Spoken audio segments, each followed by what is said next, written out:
Alright guys, welcome back to Formula 1 news. The Brazilian Grand Prix was absolute madness from start to finish. There is so much drama to dive into today, we're going to break it all down. Lewis Hamilton comes second to George Russell. What a driver. Mercedes 1-2, kind of out of nowhere this weekend. A 1-2 for Mercedes. They get their first race win of the season, but Hamilton thinks it could have been more. Despite that collision with Verstappen early on, recovered to P2, reckons though if he pitted at a different time, the win could have been on here for Hamilton. Very much intrigued to your thoughts in the comment section below. Hit the like button if you enjoy. Subscribe if you're new as always, I'd greatly appreciate it. It really helps out the channel. Thank you very much indeed for doing that. Let's dive in. This was the start. The Mercedes get away well. Norris went for a cracking start down the inside. Doesn't make it happen though. The Red Bulls hold on to their positions off the start. But this, a first lap instance, no idea what Danny Rick was doing to be honest. Sent one up the inside even though the move was never on. Spun poor Kevin Magnussen around. Like Kevin Magnussen's been involved in a few first lap incidents this year, but this wasn't his fault, man. Gets spun around by Daniel Ricciardo and then as he's reversing in, just smashes Danny Rick off the track, and that's both of their races over. Tough scenes for both of the guys involved, but Ricciardo probably did deserve it and probably got some sort of penalty for it, not sure. As of recording, this was the aftermath. Obviously safety car, they brought the safety car out. Even Charles Leclerc was saying early on here about, the loss of power that he was having out of turn 3. That was kind of strange. Seemed okay though as the race progressed. Then the restart happened. Obviously at a restart the Mercedes are going to be vulnerable. Russell caught Hamilton a little bit napping actually, and Verstappen absolutely sent it around the outside of turn 1. The move was on, he went for the move, took the lead over Hamilton into turn 1, but then Hamilton with the shorter line, it was definitely probably half a car length ahead going into this turn 2. And this is a really tricky corner because there's really not space for two cars through here, and the way Verstappen was facing his car, it was like, well, someone had to back out. Either Verstappen had to go over the limits here and let Hamilton back through, or Hamilton had to let Verstappen through.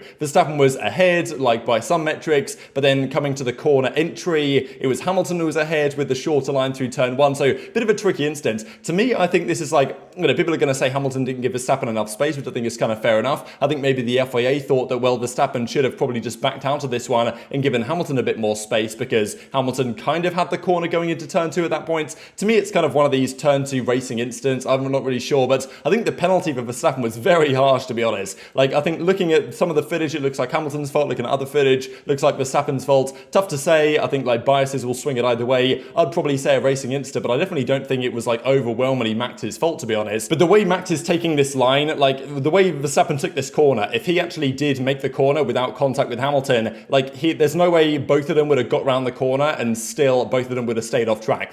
If Hamilton left Verstappen the room, Hamilton, if he tried to go around the outside and onto the inside of turn 3, he would have been probably off the road. So not really sure. The stewards made their mind up to say a 5-second penalty for Verstappen, which I thought was pretty harsh, to be honest, especially because he got front wing damage as well. That then forces him into the pits. Hamilton got away with it a bit. I think he took some floor damage, but it obviously wasn't anything extreme because he was back in business. Hamilton obviously reckoned it was no racing incident, reckoned it was Verstappen's fault. Verstappen thought it was Hamilton's fault not leaving him the room. I mean, look, these guys have these incidents, and it was fun, honestly, to see the cars competitive to the point where we could get another incident like that, to be honest. Then more drama later in the lap. Leclerc gets spun into the barrier here by Norris. This was Norris's fault, gets a 5-second penalty, just like Max did. But Leclerc could actually keep on going and got back into the race here and actually did a great race. Now, Leclerc wasn't so happy about Lando Norris, as you guys can see right here, and then Verstappen gets the 5-second penalty, so certainly a questionable one.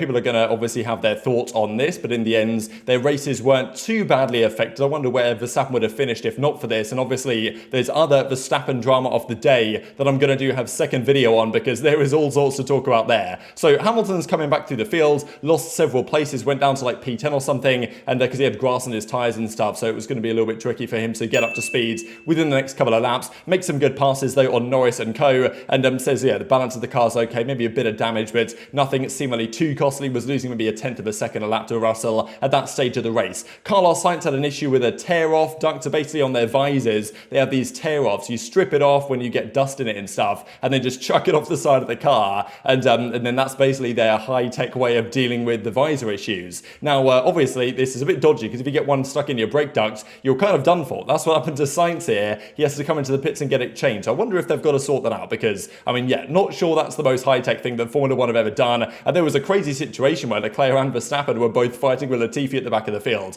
That would change rather soon indeed. Leclerc was told on the radio the P5 finish, that was what was on the cards. Ended up getting one better than that, actually, largely helped by the safety car situation. Perez then and Verstappen both came into the pits at this point, and Hamilton went very long. So Russell pitted to kind of cut off the Perez undercut. At this point, Russell was commanding the pace. Obviously, the Mercedes was faster than the Red Bull. The tyre deg as well on the Mercedes looked rather better. Russell was controlling the lead. Hamilton got himself back up into P3 because Sainz pitted early for that issue that we saw. Perez then pitted. Hamilton was in the lead for quite some time and did about 30 laps on the soft tyres. And that was, made the question to me, is it possible to do the one-stop here? Is this a potential Mexico situation? 30 laps on the softs, 41 laps on the mediums seemed reasonable. But then Hamilton came back on track and was banging in fastest lap after fastest lap, was taking chunks of time out of Sainz. It was like, yeah, probably those tyres aren't going to get to the end if he's dealing them like that. Now, this was another bit of drama during the race that I almost forgot about. This Alfa Romeo, probably a massive fine will happen for this, or at least a substantial fine. Look at this. This Alfa Romeo guy is just wandering out across the pit lane as this Haas comes through. This could have been bad. Like, I mean, what is there? A couple of meters maybe in this. So yeah, I don't know what's happening here. Not sure how that was even possible. But yeah, they're being investigated and probably will be fined pretty heavily for allowing this to occur when Mick Schumacher here was coming into the pits to try and get the job done. Then Perez versus Hamilton. So he gets past, Hamilton gets past Sainz because he pits again. And then again, Hamilton gets past Perez. So impressive stuff at this point, a 1-2 for Mercedes. But Russell was about 10 seconds up the road. But of course, Hamilton's got much fresher rubber at that point. So he was still gaining time. He was getting a bit of time on Russell. And the question was, okay, 10 seconds. Russell's probably going to hang on to that. But the one stop maybe was an option there. Even Hamilton was asking on the radio, hey, gap ahead, okay, 10 seconds, 9.7 seconds, whatever, let's get to work, right? So that was the question. Could Mercedes go for the one stop with Hamilton and try and make that work? Or would they say, you know what, let's go safe, let's go for the two stop and lock up the 1-2, which is eventually what they did. But whether it was the best thing for Hamilton, who knows, right? It would have been more interesting if they'd have left him out and seen if he could make the one stop work.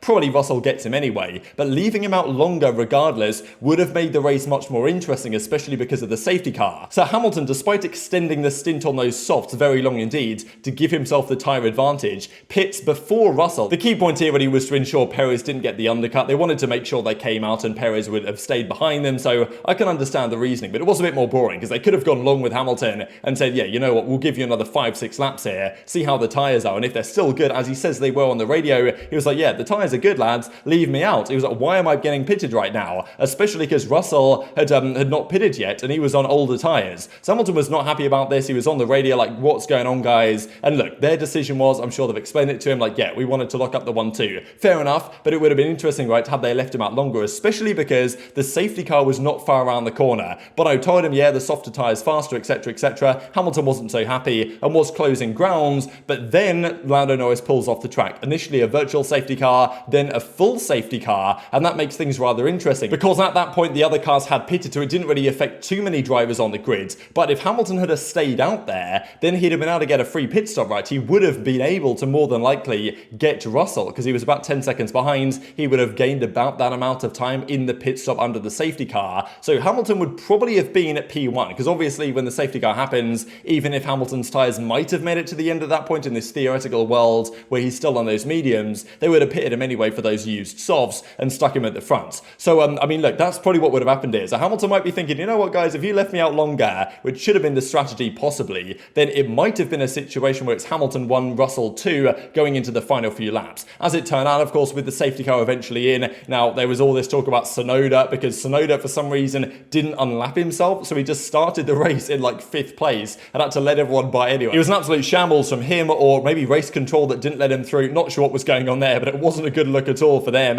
And then the restart happens again. Perez gets caught napping a bit. You can actually see Yuki Tsunoda have to let everyone past it because he should have gone through and unlapped himself, but didn't for whatever reason. Hamilton was pretty close to Russell off the restart here, but it was a Mercedes 1-2 going through the first section. Sainz eventually gets Perez, who was dropping back massively on those mediums, obviously not the tyre to be on in a short sprint, as we saw very much so yesterday in the sprint race. Now, before we talk about the Verstappen thing later today, because I'm going to have to make another video on that, because that's a big one, Leclerc was also saying similar things, saying to his guys, like, think about the championship. It was Sainz 3rd, Leclerc 4th, so Leclerc wanted P3 to get the extra points in the championship in that fight for P2. But of course, look, at the end of the day, it's a podium on the line here, right? Do you really do that? Do you really swap the cars around? They could have done, and probably the way the engineers are saying, yeah, too risky, more than likely means, well, you know, he's earned his podium here, Sainz. We can't really take that away from him. If it had been P4, P5, maybe, and even as Charles says, please think about every point, right? We believe it's too risky. So pretty spicy stuff, not as spicy as the Mercedes stuff. And in the end, George Russell, with a monster drive, goes on to win the race, right? His first race victory in Formula 1. what a drive. Honestly, I don't think people are talking enough about how well Russell drove this, defending off every attack, dominated the sprint race as well,